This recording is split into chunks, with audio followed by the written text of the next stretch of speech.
Howdy, everybody. Welcome to another Let's Talk Bees with me, Bruce, here at Bruce's Bees.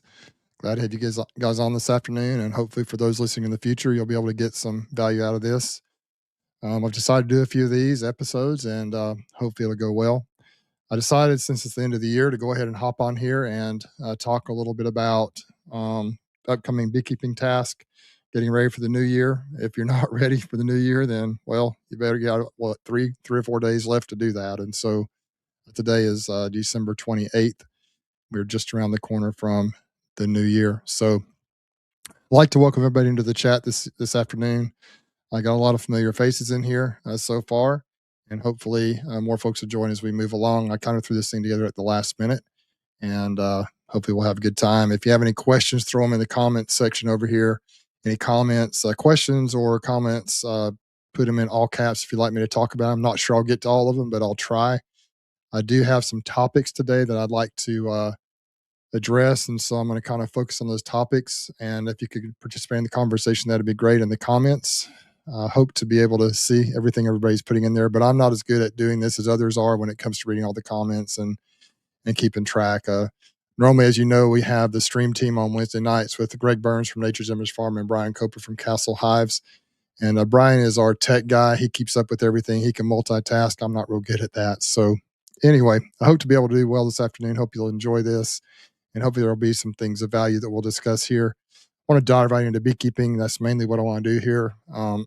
We'll have a little bit of fun too, maybe, but mostly I just want to talk bees. I think people like to get straight to the point sometimes. And hopefully, like I said, there'll be some information here that will be of value to at least someone out there. And I appreciate all the input and everything that you guys that you put into this video and so forth.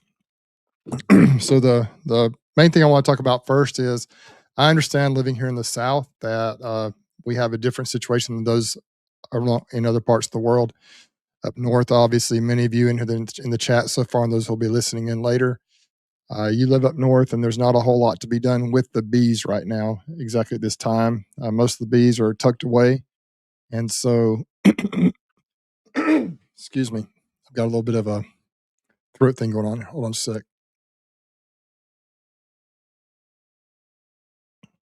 Most folks' bees are kind of tucked away, and they're just kind of checking on them, maybe adding a little bit of fondant or sugar bricks or whatever you do in the wintertime to help keep them moving. And some people are not able to touch their bees really from before now until April, March, April, whenever that is. But here in this area, we kind of are blessed and cursed at the same time, in a way, in that we can check on our bees throughout the winter. We have things going on here throughout the winter. You can check weight, you can feed. The disadvantage to living here is that the bees get out and fly during the wintertime as well, so they consume a lot more food because they're burning more energy. So it's got its pluses and minuses, positive and negatives here, as it does in every part of the world. And so anyway, we've been having some beautiful spring day weather here. Today is probably 65, 70 degrees. It's been that way now for several days. We've had a couple of cold snaps where we were down around or below freezing, but it quickly ramps back up around here pretty quickly most of the time here in the South. I know up north that's not really the case very often. So what I've been doing, if you haven't been watching the channel, excuse me.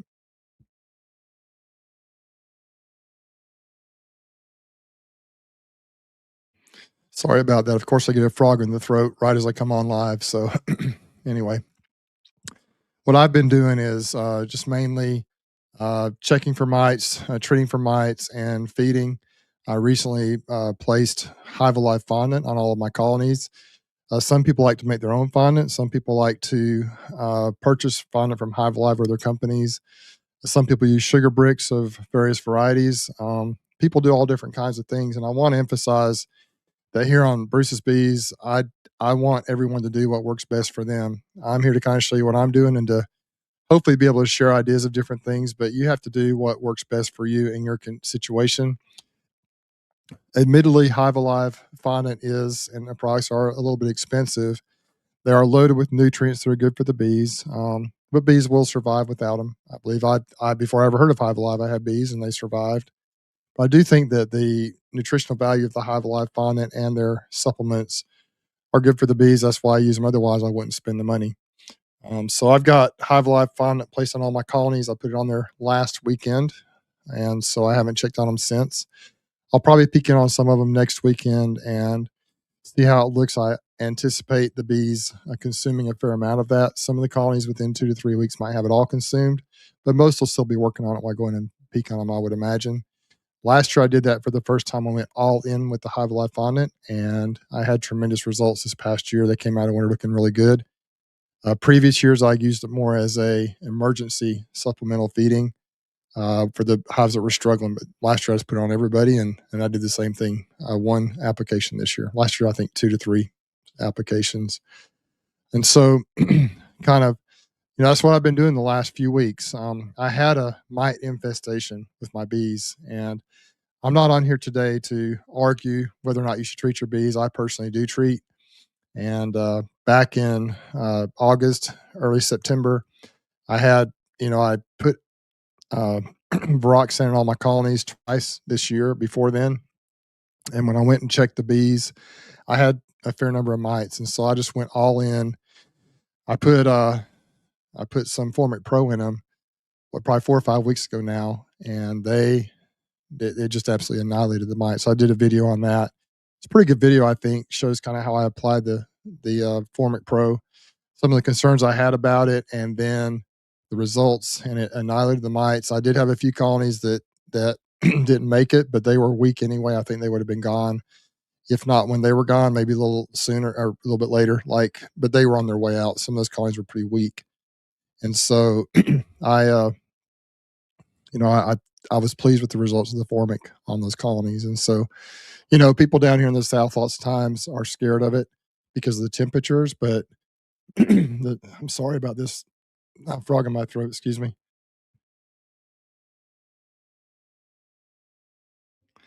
Man, I swear I was feeling good until I got on here, and I feel okay, but this voice is giving me some trouble. But yeah, so let's see if I can get a cough drop here. Maybe that'll help.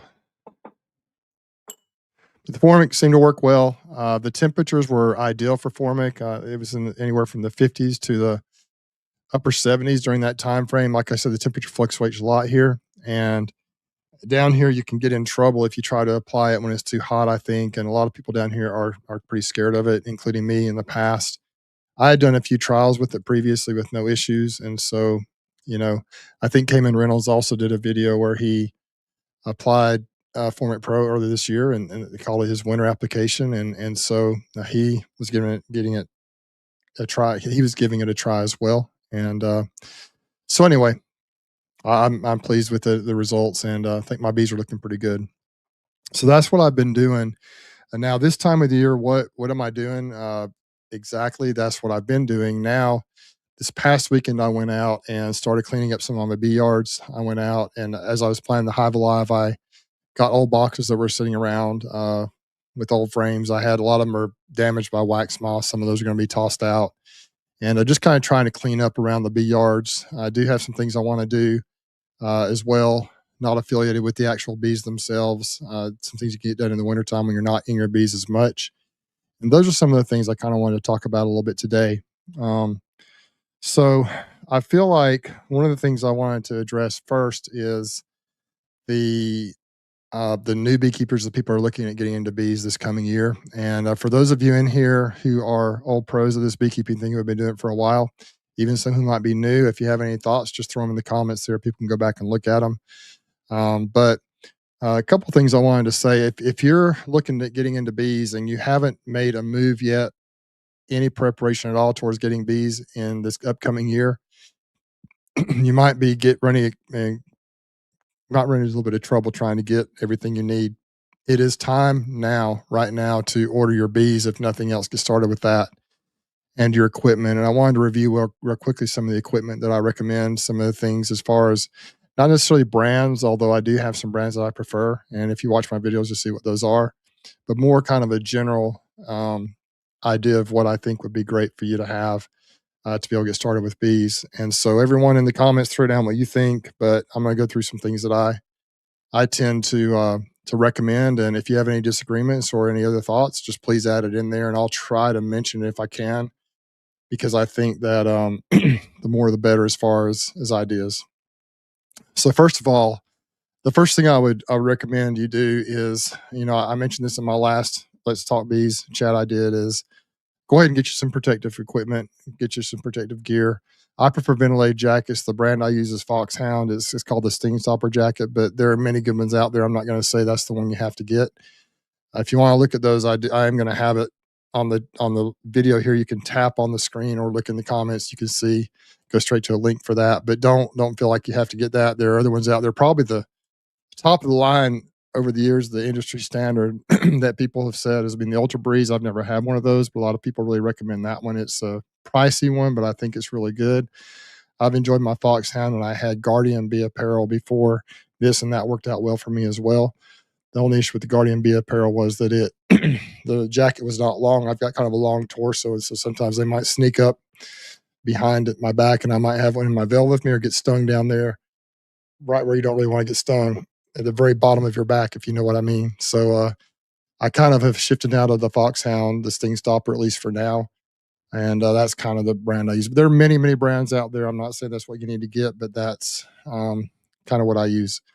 So I'd recommend going and get some protective gear. Make sure you're protective using the bees, especially if you're new at this thing.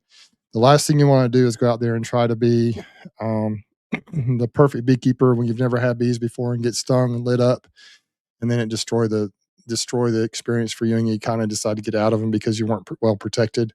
Just go ahead and you can always, as you become more skilled or more comfortable with the bees, you can always kind of remove the gear and not maybe have as much on. But I'd recommend you go ahead and suit up to start off with. The second thing you need to get, of course, is the equipment itself. In order to get started basically with bees, you need to have bottom board. You need to have at least one. Well, depending on what the configuration you use, the most standard configuration is kind of what I do. All kinds of ways to do this, all different kinds of hives, but I like the standard Langstroth type equipment. I like to use deeps for my brood and mediums for my honey. Some people use all mediums, some use all deep. The bees don't care. The deep can be very heavy when they're full of honey. The medium, they're pretty good as well.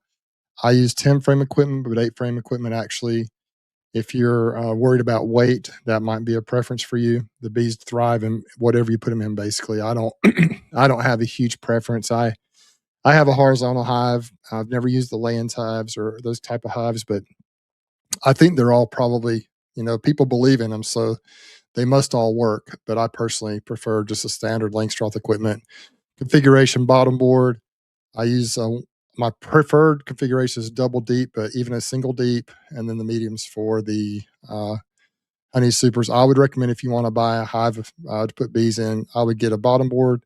Personally, I would get 2 deeps, 2 mediums to start off with. A lot of people use inner covers. I personally don't use those here where I'm at. I'm not sure. I know there's a purpose for them, but I've never really used them. And I know people up north too that don't use bottom or inner covers.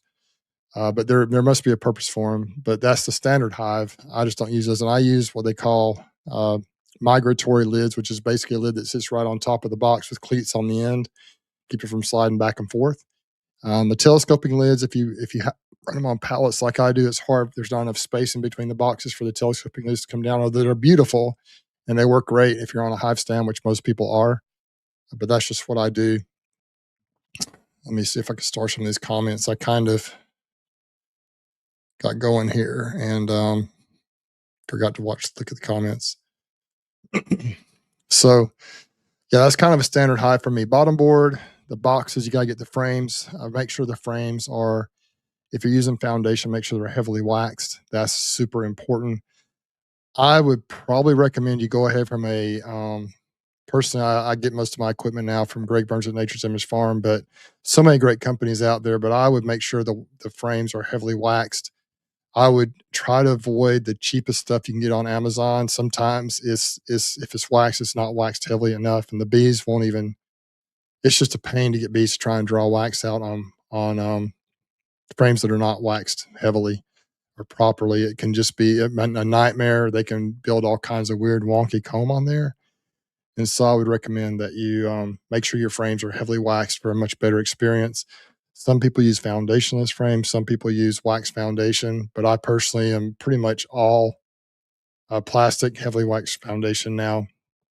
The frames I get now, just because I get my stuff from Greg, they're mostly the Pura frames, and that's kind of what I use. I've used Purico in the past; they're fine. I think Acorn are similar. Really, to me, the biggest thing and most important thing is the waxing on the frames. Another frame, if you're interested in something that's really heavy duty that lasts a long time and is well waxed, are the Infinity frames from 21st Bee. I've got one box of those, and the bees did great with that. But they are very heavy, but they are very durable. They'll probably last a life as long as you'll be keeping bees. So that's the more expensive and durable frames. You can go prices. You can go from very cheap and probably not very good equipment all the way up to very expensive equipment. So you just kind of have to look at your budget and see what you want to do. Of course, I recommend you get two hives to start off with, two to four, because if you just have one, if you're a new beekeeper, you won't even know if you're having success or not, because they may look good to you, but they may not be strong, or they might be really strong and you don't really know they are. So if you have two colonies or two to four colonies, you can look at them and compare. You can gain more experience faster, and you can know if one of them's crashing and one of them's doing really well, or if you lose one or two of them, you'll still have some left. If you have four, you hate to, if you have one hive and you lose it, that's 100% loss. If you have two, it's 50% loss. If you have four and you lose one, then it's only 25% loss. And so I personally recommend that. It is a little more pricey to do it that way, to go ahead and get four colonies to start off with. But I think it's worth getting two to four colonies to start off with. I think most people in here would agree with it. Um, let's see what else to get started. You need a hive tool. There are many kinds of hive tools out there. I like the Hive Alive hive tools. They're durable. They've got the hook, the J hook, and they've got the standard hive tools combination unit. Lots of hive tools like that out there, and you can pry the frames apart. You can pry the frames out really easily with that hive tool. But there are so many variations. Maybe get two or three different ones. They're not very expensive, and just see what you like best. You got to have that to pry your frames apart, though. That's critically important. Um, yeah, great comments coming in, guys. I appreciate it. Keep them rolling. And so, smoker, you need a smoker. Personally, like, I start off with the kind of a cheap man lake when I used that for years. Then I bought one from Hilco, and Hilco was kind of starting to grow a little bit as a company, and it worked out fine for me. But I ended up buying just the standard smoker, the day dance smoker. I've got a 10-inch day dance smoker, and that thing has been through pure abuse. And I've had it, I think this is my third year, and it still works just fine. If I can get even a couple of years out of a good smoker, I feel like I'm in pretty good shape. And so I do like the day dant. It is more expensive. You're looking at you can get a pretty decent smoker, 10-inch smoker, probably for 45. Last time I checked, 40-50 bucks. But the day dants are probably about 15 to $20 more. But if it can give you an extra year or two out of use, then it's well worth it to me. And so that's just what I have. That's what I use, and that's what I prefer at this point in time. So you got your bee equipment, your smoker, your protective gear, your hive tool. Those are the main basic things you can get started, except of course your bees. And we could have an entire chat just on the bees themselves. I personally started with nukes, local nukes from a friend of mine. And uh, that's how I kind of have done that's how I've rolled this whole time. I've never installed a package, though one day I should probably try that so I can tell people I've done it. But and I'm not opposed to packages at all. Greg at Nature's Image Farm, part of the stream team, really is positive about packages. He likes them, and there's a lot of things you can do with packages. And so there is it's important that you, if you get nukes or package for that respect, for that, as far as that's concerned, that you get quality bees. And how do you know if they're quality bees if you're brand new? That's a great question. It's hard to know. Hopefully it's someone that you know and trust. Maybe if you have a mentor that sells nukes, then that would be a good source. You just want to make sure they're good and strong, and you never know, do they have mites in them? Are they loaded up with mites? Are they really healthy? It's just hard to say. When I look at nukes, a strong nuke for me would be a nuke that has at least two solid frames of brood, capped brood. If I'm trying to really farm and grow fast, I would like to see 1 to 2 frames of food, maybe a little brood mixed in there, but you want to have your pollen, your honey. And then it's okay if one of the frames is not completely built out yet. If you have a lot of bees in there, if you got plenty of brood, they will cover and build that extra frame out very quickly. If the nukes are being sold from a distributor, lots of times those bees can expand so quickly that if they completely fill it up with like 3 or 4 frames of brood and then a little bit of food in there and a lot of bees, they can actually starve out really quickly and they can grow. They can get overheated. There could be all kinds of problems. They can jump into swarm mode if there's too many in there. So you want to see a nuke that is packed out with brood and bees, but you want it to have a little bit of room for growth. That's what I like to see personally when I look at a nice nuke. When I make them nukes for myself, sometimes they're little 2 frame nukes, and sometimes they're packed out to the hilt because I'm gonna put them right in a 10 frame box, and I'm not gonna leave them in there very long, maybe a week or two at the most. And so I don't mind if they're super strong, but those are some things to consider. It's a good idea if you can get a hold of a mentor. Um, I believe Cayman Reynolds did a really nice video a while back on how a nuke should look, a nice nuke when you want to purchase a nuke. And I'd kind of recommend you go back and watch that video. He's got some good pointers in there. That would be a good video for me to do. I've never done one of those, but maybe I'll try and do one of those coming up hopefully this year. I don't know what all I got planned in the future, but that might be a good one to do. As far as packages go, I really can't speak to packages that much because I have never really utilized packages, but I know a lot of people get started with packages. Greg Burns feels like it's great if you can go pick up the packages yourself at the location they're at.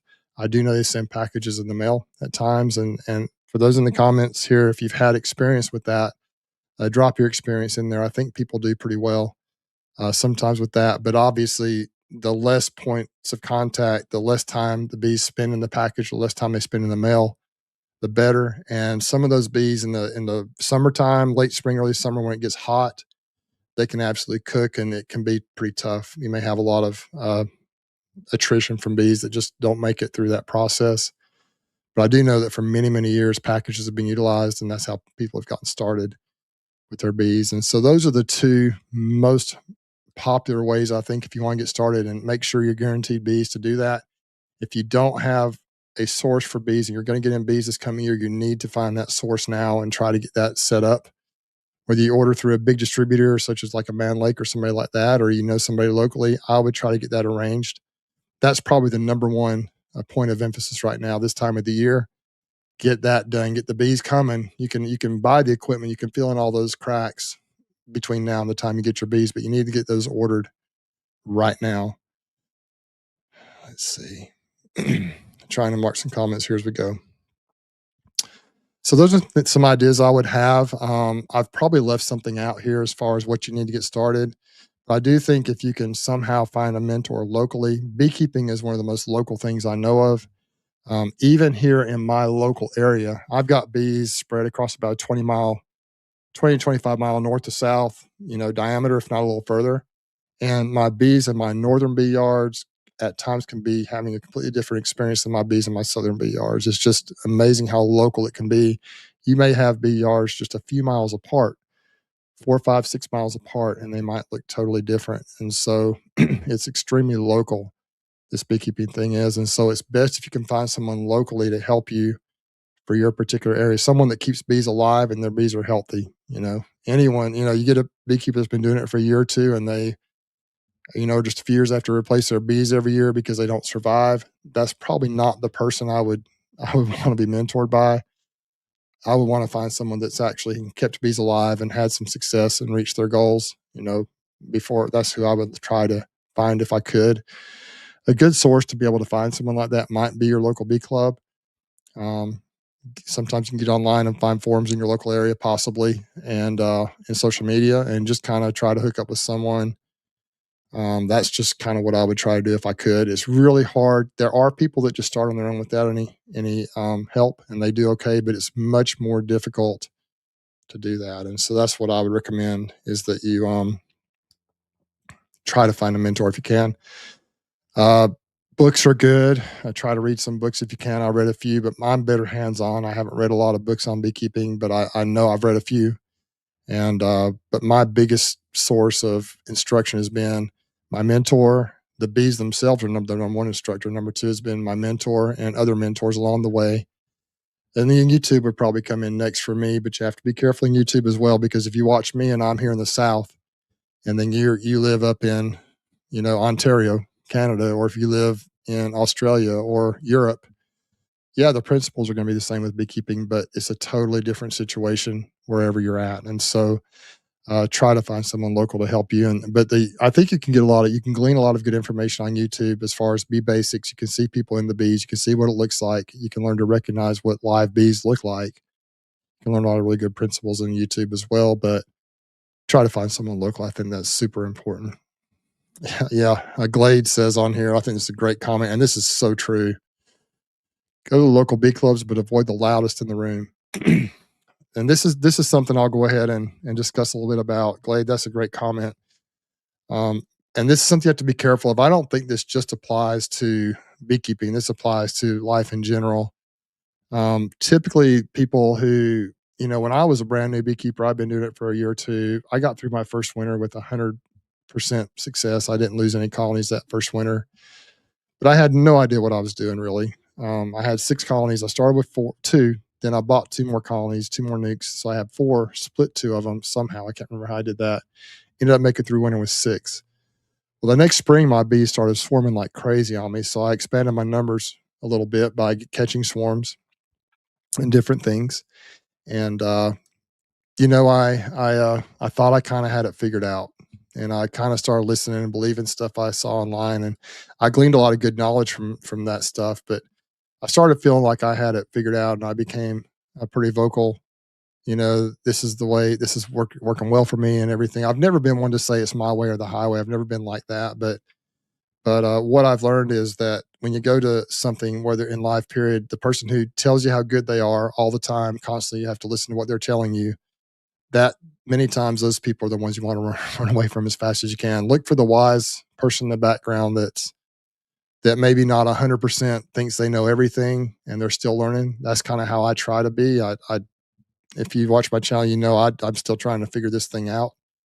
I get bees through winter every year, and I do pretty well. And I've had some record honey crops. I've made a lot of honey, but I still feel like I don't know a whole lot. And but try to look for the person in the back of the room that may have been doing it for a while, that kind of sits back and takes it all in and gives wise counsel when the opportunity arises. And that's the person I think you want to try to hook up with if you can. I think it's a good idea. And Glade, that was a very wise thing to say there. And that is so true in life in general, I believe, as well. So those are some things I would recommend for those who are new getting into beekeeping. I did fail to mention one way to get bees too that some people do, and it can be successful, is they go out and try to catch swarms.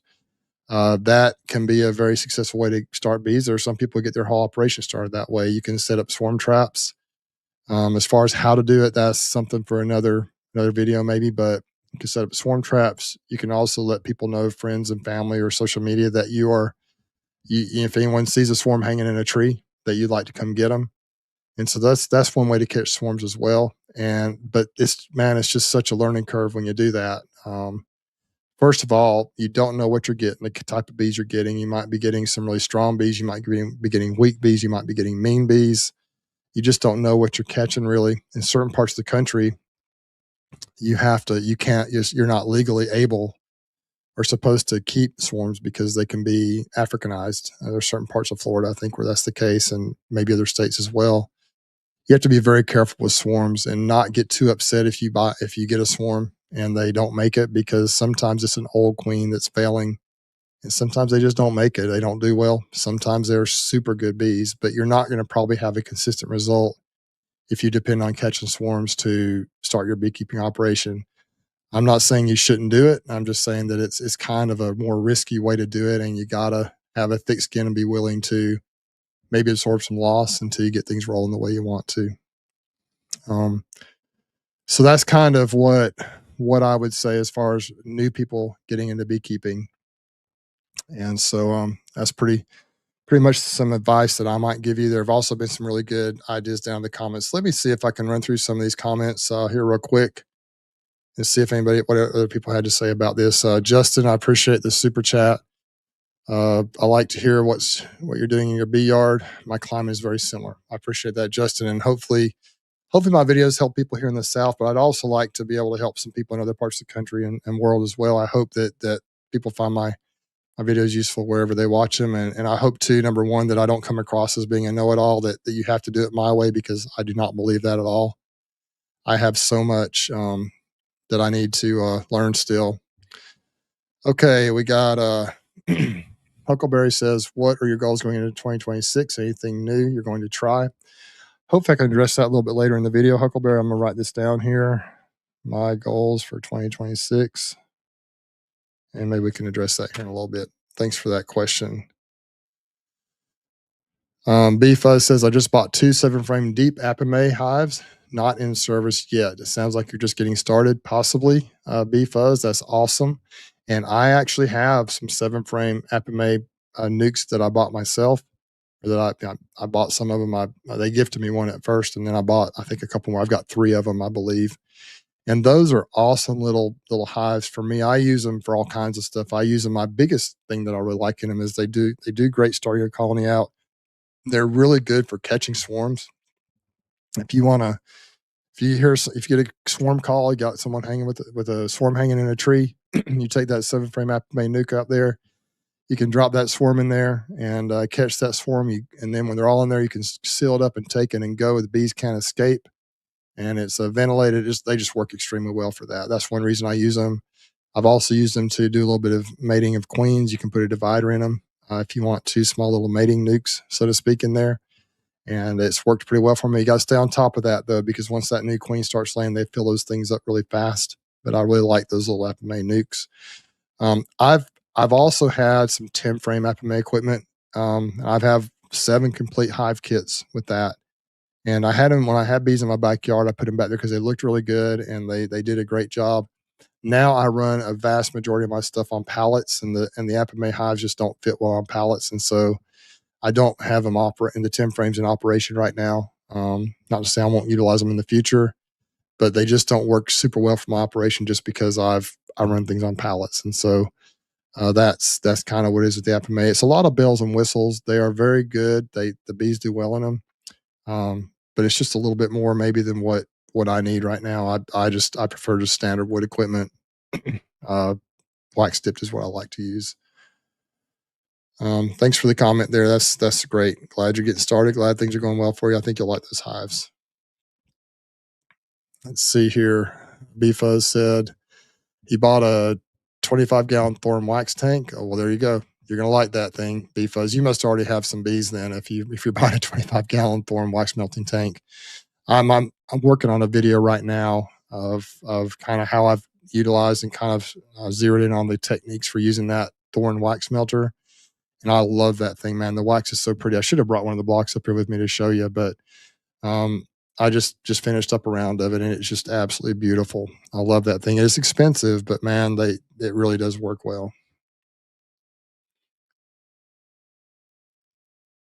Okay, B Fuzz B Amazing Hive says I would also plan on some type of feeder system. I did leave that out, didn't I? Whether it be top bucket feeders, inside frame feeders, other inside feeders to include the trough type of wraparound feeders that sit above the inner cover. You pretty much answered that comment right there. Yes, feeding is important, I think, especially if you buy packages and even nukes to get them going. Uh, and there's many different ways to do it. You kind of have to figure out what works well for you. I do a lot of open feeding down here. In some states, I think it's illegal, but down here, I've had great success doing that. It's just kind of a lazy way to feed. Problem with open feeding is that you're not only feeding your bees, but you're feeding anybody else's bees that are in the area. You also are feeding yellow jackets and anything else that's around. And so it's probably not the most efficient way to do it as far as like, but it works. It works good. Also, I've tried. I know I like the bucket feeders from Greg. I've used M frame feeders as well. I've used many different kinds, and my favorite feeder actually, what is the brand on those? Saracell top feeders, but they're very expensive. But those are so convenient, and also I like the Apame feeders too that you put on top of the hive, and you just pour the syrup in there, and they have ladders that the bees go up to. You don't have to break hives apart for that. You don't have to take frames out. Yeah, and you don't have to carry buckets or jars out to the. You don't have to have holes in the top of your hives. You can just utilize those top frame feeders. I like the top feeders. I like those. Some of the techniques you say here, like the round type, rapid round feeders, where you put them inside the inner cover. That's kind of a similar principle. Many ways to do it, but it is important. You're probably going to want to feed your bees some when you get bees, and so that's an important thing I forgot to mention earlier. Let's see. Plan to build stuff in the future, but to start, I bought some boxes from Beeline, frames from Premier, and foundation from Acorn. They had an incredible knobby deal. Yep, that's fine. That's perfectly fine. And I personally have built my own stuff. I most of my milk, most all of my Nick boxes I built myself, and some of my other boxes as well, and lids. And so that's perfectly legitimate to do that, and it's not a bad idea if you want to do it. I'm just kind of past that. Not to say I won't build stuff in the future, but I'm to the point now to where I just purchase stuff, and it's just efficiency for me with the number of colonies I have.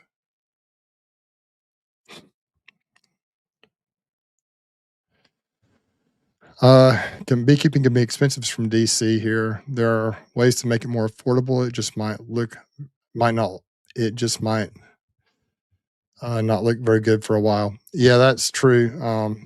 Yeah, there are ways to make it affordable, more affordable. And you just gotta, if you do that, just some people are skilled at making things. I'm not super skilled at it. So if you look at my boxes that I made, they're not real pretty, but they're serviceable. But nothing wrong with that. Nothing wrong with that at all. I do believe in the wax dip stuff. I think it works well, and I like Greg's product, the Endura Hive boxes. That's kind of what I have, and so I do enjoy his products for that respect. But I do believe wax dip is important. It says here three packages. Make sure 3 packages. Make sure you shake them through a queen excluder. They might have 2 queens. Also split it walk away into 2 after 21 days. So that's one way to grow quickly, I think. Just get your practice. I think that's supposed to be maybe be 3 pound packages, possibly.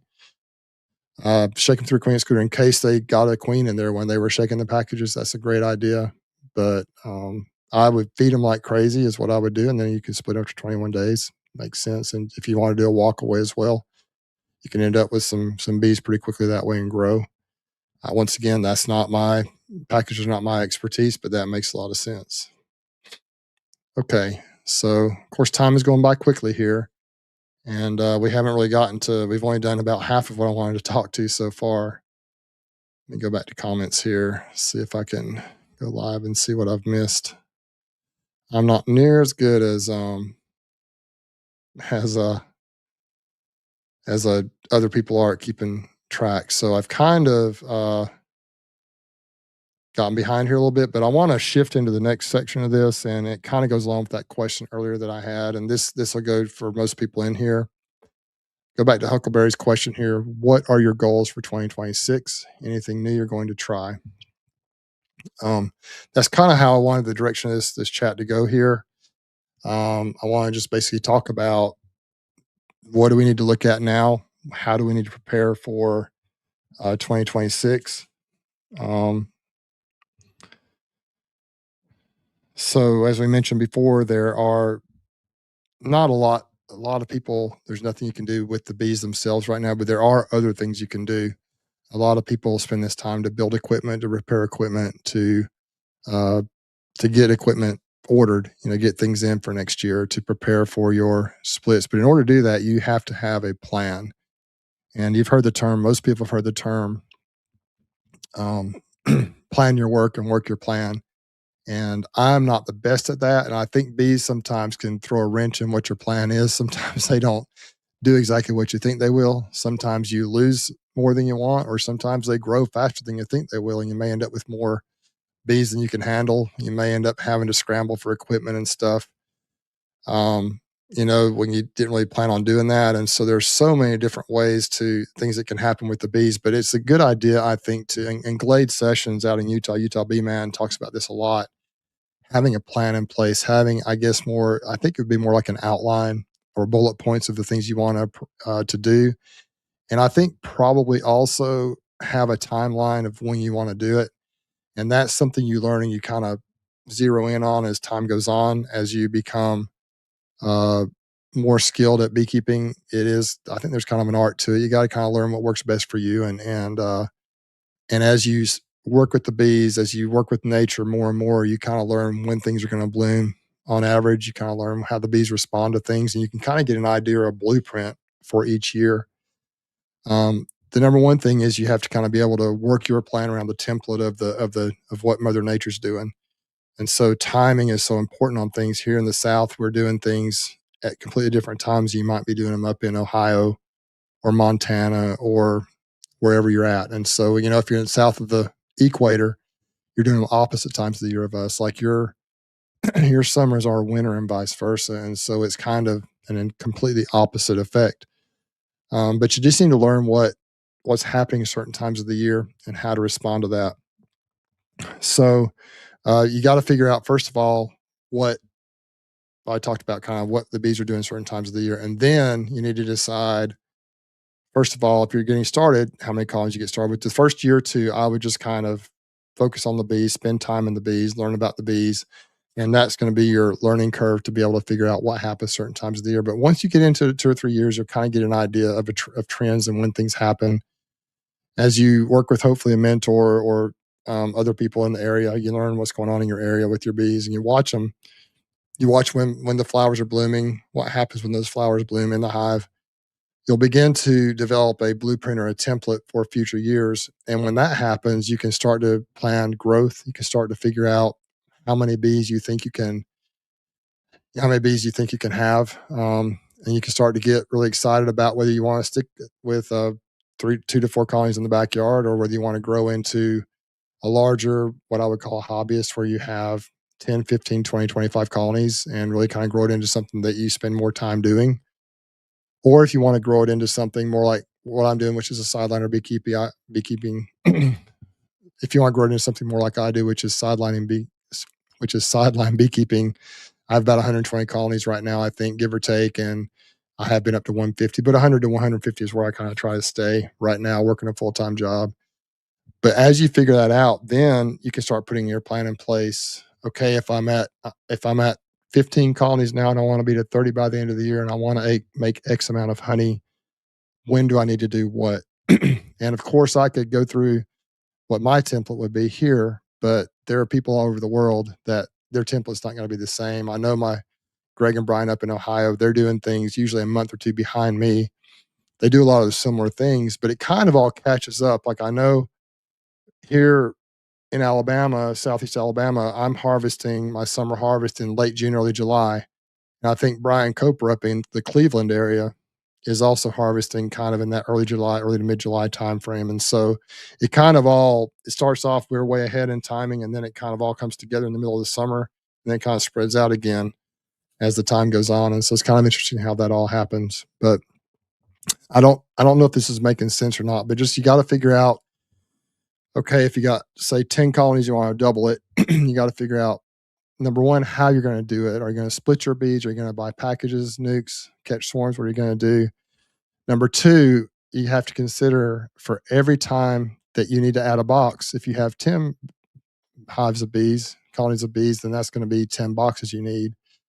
If you have 20, then that's 20 boxes you need. You got to figure in all the expense and then the frames. Everything becomes kind of exponential as far as growth goes, and it can become a lot of money involved as well. So you got to kind of figure out what your plan is. Are you just making honey? Are you taking the honey to eat just for yourself, for your family, or to give away? Are you selling honey? Are you trying to make enough money to grow your business so you can pay for it, stay debt free? Are you going to explode into large sideliner commercial beekeeper where you may have to, as some people, go ahead and borrow a little bit of money to grow quickly? Those are things you have to consider. But the biggest probably thing that I've dealt with as I've grown is just the equipment, keeping up with equipment. That's where you can get in trouble, because it's easy to split the colonies, but those colonies are all going to need a box. They're going to need more boxes and frames. And then get to the point to where you you you know you're harvesting honey and you're trying to do it in your garage. There's a 1-car garage that I have here at my house. And I think I had the last year I did it here, I had 40 or 50 boxes piled up in that little 1-car garage. And I really was at my wit's end. I had no idea I was going to harvest all my honey. And so I went into partnership with Rusty down there, Rusty Norris at Rancam Bee Ranch. And we do our honey together. We got 2 large extractors now, 232 frame extractors. We have a really nice uncapping line and a lot of help, and it's really worked out well, and it's flowed much better. So the things can just grow exponentially if you're not careful and get in trouble. Glade says right here, this is super important. Define your goal first. That's critical. Know what you want to do. Now that doesn't mean your goal is going to be the same forever. Like my goal initially when I got into bees was just to keep bees alive, and just I originally wanted just to have a couple colonies to play around with to learn about bees. I had no idea it was going to do. It was going to become a part of my life like it has. I was going to get hooked on it like I have, but I have absolutely loved it. But my goals every year, they kind of change, and I've kind of gotten into this rhythm to where I kind of know what I can handle, and I'm pretty comfortable where I'm at. So I don't want to grow a lot right now. I may grow a little bit, but every year I kind of grow up to that 140, 150 number, and then lose a few. And so, I might get up a little more, but it kind of goes up and down. I really can't seem to become efficient enough to keep more bees alive. I really don't need more bees right now. But that's important, extremely important what Glade says there about defining your goal first. So that's the first thing um, that you need to do is define your goal. And then once you have that goal defined, sit down and pencil out how you're going to go about that. And then just kind of try to put it into action. But one thing that can happen as well, and I would recommend, I don't have a link to it or anything. And I don't know how to pop it in here real fast, but there was a video that Ian Stepler from the Canadian Beekeepers blog did a few years ago. It's called the 10-day rule. Just type in Canadian Beekeepers blog and 10-day rule and watch that video. It's a short video. It's not very long, but there are some principles he teaches there that are very applicable. And I think they're true about how really the bottom line is you're going to be able to keep as many bees as you're capable of keeping. If you expand up to 200 colonies and you're a 100 colony beekeeper, you're going to end up with 100 colonies. You just can't keep up, and you're going to lose them and probably drop back to what you're able to maintain and manage. So my recommendation would be in the upcoming year, it's important to have good goals, lofty goals, and to shoot for your dreams. But you need to make sure, I didn't do a very good job of this, but you need to make sure you can keep alive, kind of handle what you have now before you expand. Like I would recommend if someone starts off in beekeeping and they have maybe say 4 colonies, get to where you can keep 3 to 4 of those colonies alive throughout the winter and feel comfortable doing that before it becomes second nature to you. And then maybe expand up to the 10 colonies that you want, and then get to where you can handle that for a little while, and then expand more and more. Once you get to a certain point, splitting colonies, maintaining colonies, it's not difficult to do it as far as like the knowledge part of it, but the efficiency and the timing of it can also be a problem.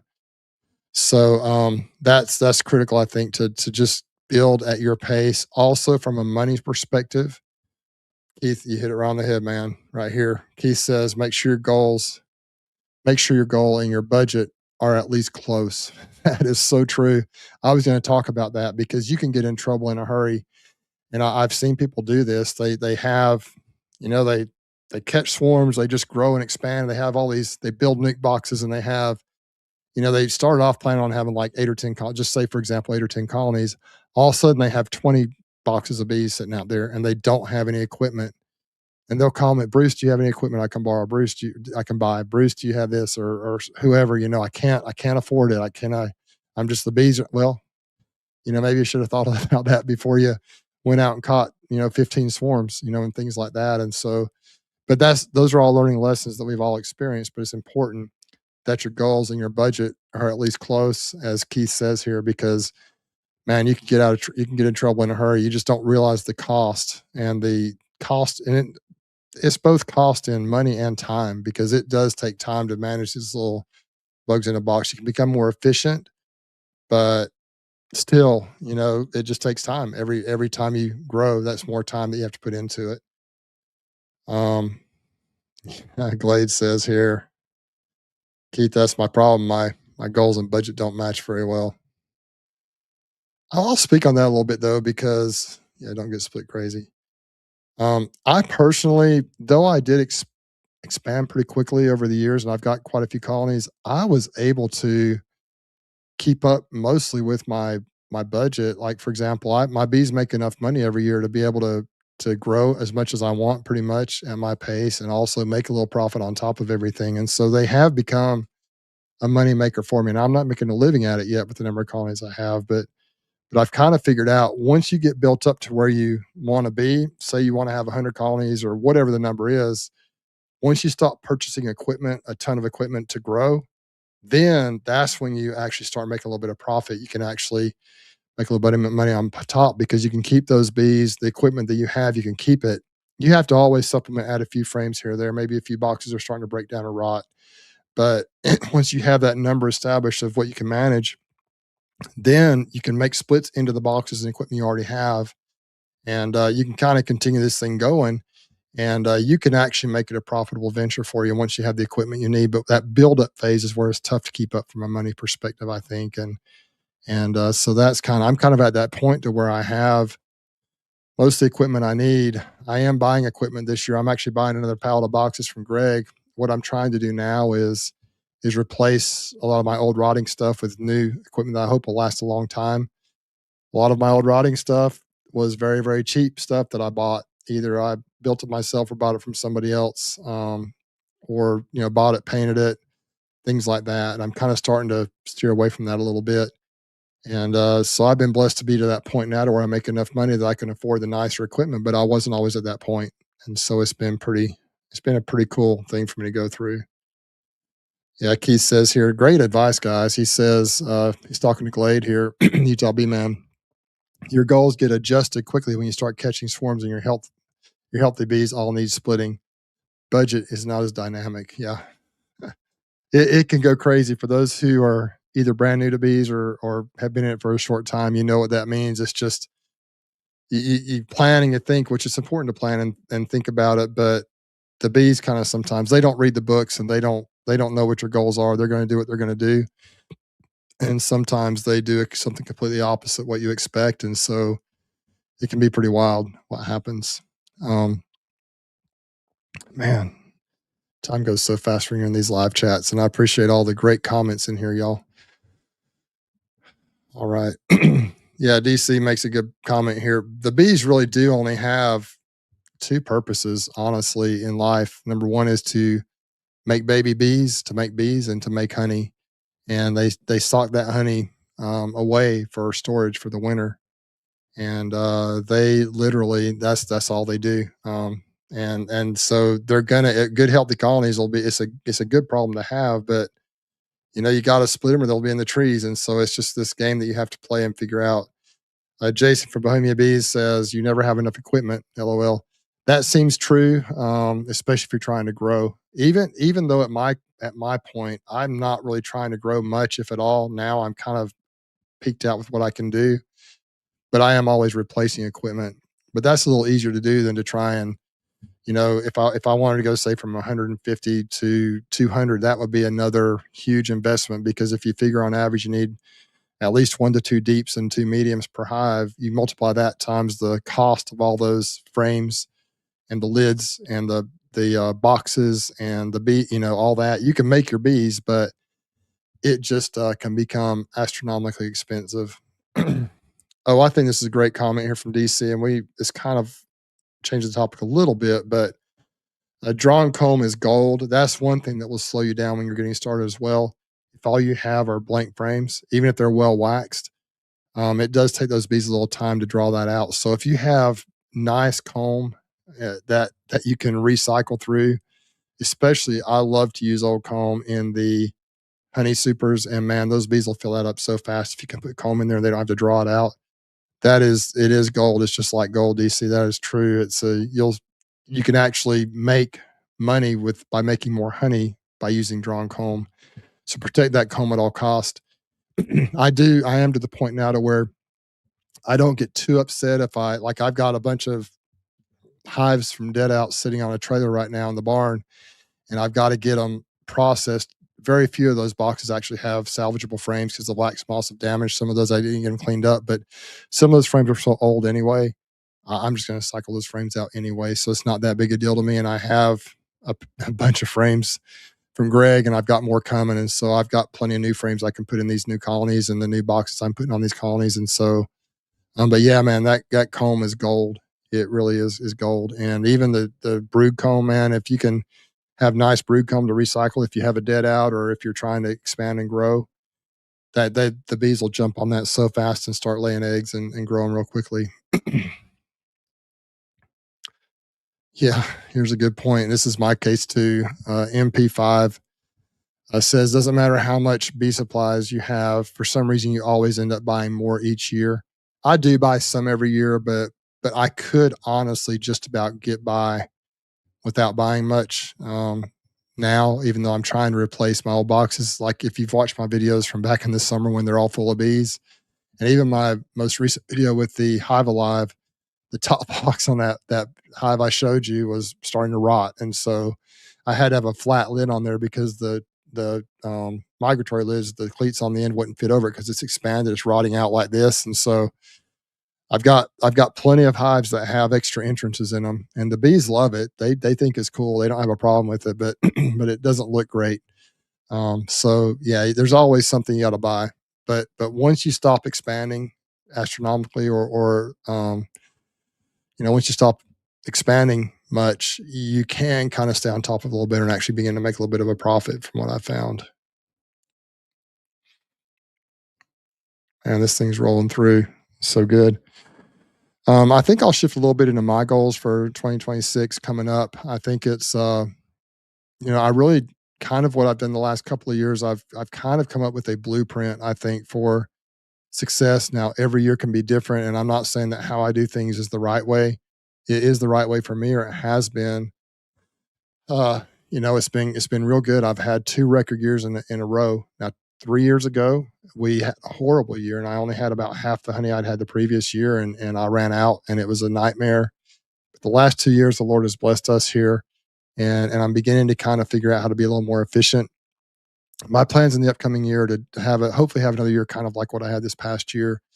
I've gotten to where I don't try all the new things like I used to. Actually, Jason kind of talks about that a little bit here. Jason from Bohemian Bees. I find it fascinating how when you start, you buy all this extra bolt-on equipment pieces you think you need, quilt boxes, wraps, etc., until you have 50 plus and you realize it becomes unnecessary extras. That is so true. And if you've watched my videos over the years, if you've watched my channel, I have tried about everything you would want to try here in Southeast Alabama. I've tried a lot of the fancier bee boxes. I've tried all different kinds of ways to do splits, all different kinds of feeding techniques. I mean, really, I've tried a lot of things. Some things have worked really well for me, and I still do those things. Some things were just maybe they worked, but it was just too much work. And so, what I've done is I've kind of tried to streamline and focus a lot the last couple of years on becoming more efficient. I do plan to treat my bees. That's something that could be a whole nother topic, and I may bring some folks on here in the future with some of these chats to talk about that a little bit. There are people who are treatment-free beekeepers that are successful. Personally, I think it would be great, and maybe someday I'll get to that point. However, right now with my time restraints and the effort it takes to be able to become a successful treatment-free beekeeper, it's just not in the cards for me right now. It's not something I feel like I can do successfully. I know treatment-free beekeepers do a lot of the good ones, the ones that are successful, do a lot of evaluation of their bees. They check their bees. They breed from the best bees. They make a lot of their own queens, and they just breed a lot of the traits that they don't like out of their bees. But I don't have a lot of time to make my own queens and to really assess and evaluate my bees in that to that extent. So I'm going to continue to hopefully buy queens from reputable queen breeders. I do like I've gotten some bees out of Hawaii. It's very difficult to get those queens, and I want more this year, but I can't get them, and so I don't think. And so um, I do like to buy baited queens. To me, that's the easiest way to grow quickly and not have that lag when you have to wait for queen to get mated for a queen cell or making your own queens. Although I do plan to hopefully try to make some more my own queens this year as well. And so that's kind of where I'm at. My plans are to kind of follow the blueprint I used the last couple of years. Start off, you know, last year I did great using this Hive Alive throughout the winter. I think I had 2 to 3 applications I applied to all the colonies. It was, it's pricey to do that, but I've been really pretty successful with it. And the bees did just tremendous last year with a record honey crop. And so I'm a believer in that stuff. The amount of honey I made last year, and it may have just been a really good year for me. Maybe Mother Nature provided like she needed to, and she did. But I had a tremendous year, and so I'm going to try and go ahead and use that this year. I've got on the colonies now. I have the bees hopefully pretty clean from mites from my formic treatment I did, and so I'm going to use that 2 to 3 applications. Probably by the end of January, the bees will be kind of phasing out of needing any supplement for a while there because we start to really in January. The red maples bloom in January, coming right up here soon. and the bees really start to explode, believe it or not, in January here in this area. And so they don't bring in a lot of nectar from that. It's not like you look in the hive and there's honey everywhere, but the brood just explodes. And so we have days right now. Today is like a spring day outside. It's been that way for 2 or 3 days. And this is typical of the wintertime here. We'll have really cold weather, which by our standards, it's not really cold up there in the north, but for us, it gets pretty chilly, below freezing in the evening, sometimes at night. And but the days were never more than 3 or 4 days away from a 50, 60-degree day here. And so the bees fly a lot. And they'll start bringing in, they bring in pollen kind of all winter long here. They have yellow pollen that comes in on their warm days. And we have a plant here. I call it wild mustard. I think some people call it wild radish. It's a yellow flower. A lot of the fields, like where they plant peanuts and cotton, that stuff grows. I'm not sure if it grows wild or if people plant it. I'm not sure. But the bees, it's a great source of pollen. I don't know how much nectar it brings in, but it is a great source of pollen. And so they're always bringing in pollen from, seems like, different pollen. The henbit started to be kicking in anytime soon. Henbit grows in the wintertime here. But the carbohydrate source is more of a problem typically here with the nectar. There's not nectar coming in, it comes in spurts. And so in January, we'll have a little bit of a flow with the red maple. Then in March and April, we'll have a week or two of something coming in, and then it'll be nothing for a few days. And as the bees expand and explode, they can starve in a hurry. If you've got a double deep colony full of bees that's just waiting to explode and maybe even swarm if you're not careful, and then there's 2 weeks without anything coming in, it rains a lot or it gets cold, or there's just nothing or there's just nothing blooming during that time, they can absolutely crash on you so quickly. And that's one reason I do like the Hive Alive fondant, because it seems to kind of help them cruise right through those times. But honestly, my plans, if they go as they should, last year I was able to obtain some queens a couple of years ago from Heinzel apiaries in Hawaii, and last year I got them again. And mid February I was doing splits, believe it or not, and it worked tremendously for me the last couple of years.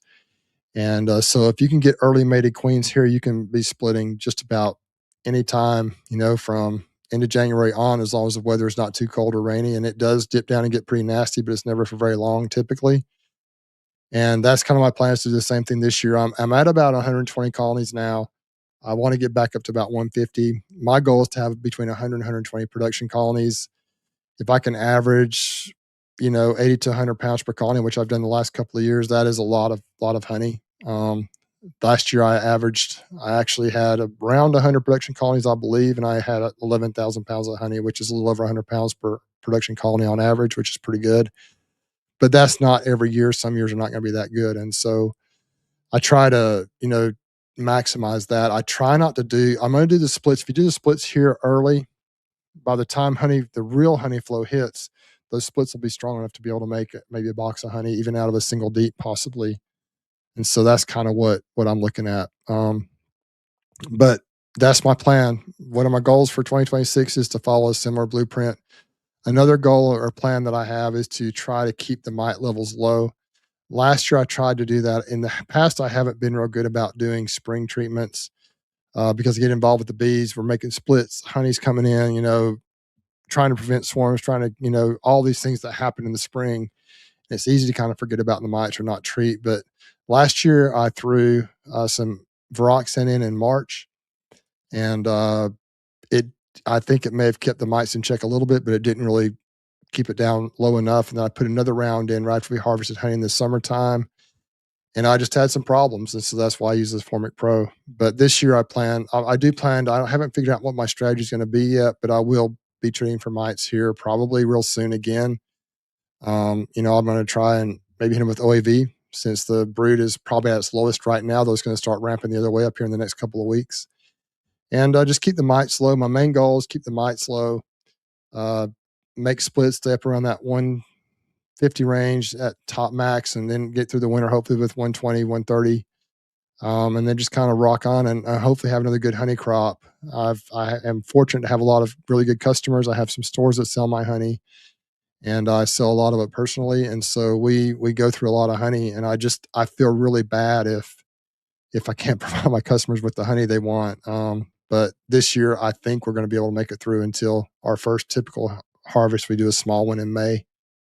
Hopefully that'll work out well. But Goals as far as the YouTube channel goes, I really want to do more of this type of video where we talk about bee basics, really focus on bees and how to succeed. I want to do more maybe instructional type videos. I'm not sure how that'll go. I don't really know how to do that. I'd like to, I'm not a super organized person when it comes to that and figuring out a plan and a strategy when it comes to education type stuff, but I'd like to do more of that. And, but I will still continue to do some of the vlog style videos, show you what I'm doing.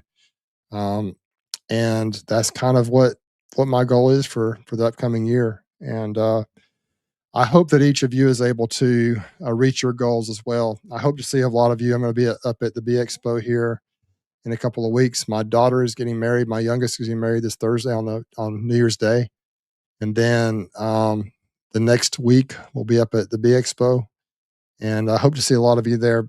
Please be sure to introduce yourself to me. I know I've met a lot of you in the past, and if I forget your name, please forgive me. What I've noticed when I go to Nobby in the past is that I recognize a lot of faces, but I can't remember a lot of the names, and so please just forgive me if I can't remember your name.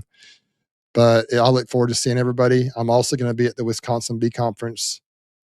Oh, it's the first weekend I think in February. I can't remember the dates on that. It's the 6th and 7th or 7th and 8th or something like that. But be up in Madison, Wisconsin for that bee conference. The stream team is going to be there, all of us together, and we're going to participate in that conference. We actually have a time slot. We're going to be able to participate. That'll be a lot of fun. And so I'd appreciate some feedback. Let me know what you think about this style of video. Do you enjoy me doing these? Is there a particular day?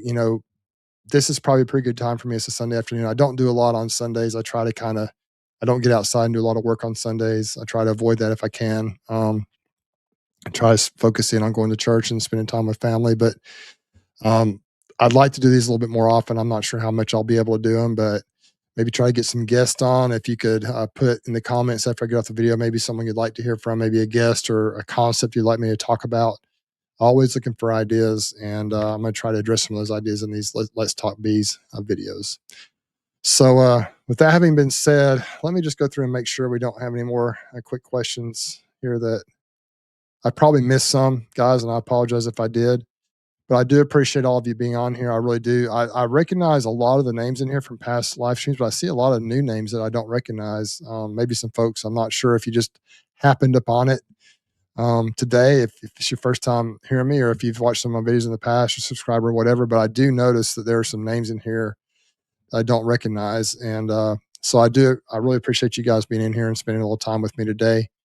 I hope that you had a great Christmas. I hope that everyone was able to kind of focus on what matters most this time of the year, meaning God and family. And now that the bees, for most people, are kind of tucked away for the winter, I hope you're able to focus on those things that matter most, getting ready for the next year coming up and able to kind of get prepared and ready to go. Hopefully this video has been a little bit helpful for you as far as maybe thinking through some things. There have been a lot of incredible comments in here, a lot of great ideas from folks. And so if you watch this after the fact, if you're able to pull up the live comments on your phone or wherever you're watching this and kind of look to the live comments, there's some good stuff here. Also, I appreciate any comments and the regular comments after this thing ends. I really appreciate all that you guys do. Appreciate the support. I hope you're enjoying this, and I plan to continue to do these in the future. Some I'm not sure how often that'll be, but know that I am here. If I go through a little low where I'm not on here, it's not. It's just that I'm going through something. Maybe I don't have enough time to get on here, but I really enjoy these. It's one of my favorite things to do, to interact with you guys. And I also, once again, if you have any ideas, anyone you'd like me to try to get on here, any concepts you'd like me to talk about, I'm always looking for ideas. I can either address them in a live stream like this or in a regular video that I do, or both. And so I feel like I have a pretty good idea of what people are wanting to know, but maybe I don't. There are probably some questions that you guys have that I may not have addressed. And I'll do my best to kind of address some of those things as we go along. That having been said, hope you had a Merry Christmas. Hope you're having a great time spending time with your family and friends. Hope everything's going well for you, both with you and your bees. And I hope you have a great year in 2026. Please come up to me at the Bee Expo if you're there and say hi, introduce yourself to me. And I really appreciate you guys. And with that, I'm going to sign off. Appreciate y'all, and we'll catch you next time.